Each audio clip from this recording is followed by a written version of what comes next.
Medical grab bag.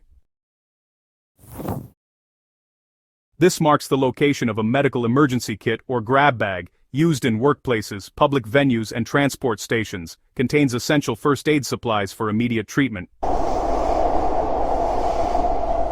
Oxygen resuscitator. This shows where oxygen resuscitation equipment is kept, used in medical facilities, gyms, aircraft and first aid stations, for emergencies where breathing support is required. Emergency escape breathing device.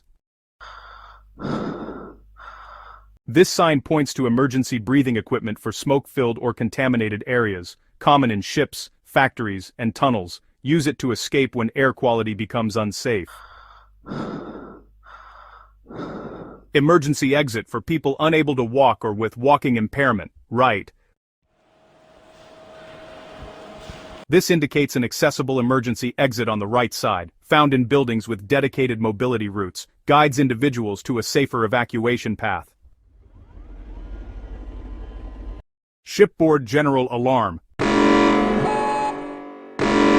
This marks the activation point or signal for the general alarm on a ship. Alerts everyone to emergencies like fire or evacuation. Follow crew instructions immediately after hearing it.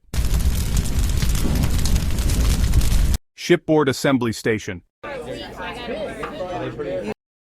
This designates where passengers and crew must gather during ship emergencies, located on decks and passenger areas. Go directly here when alarms sound.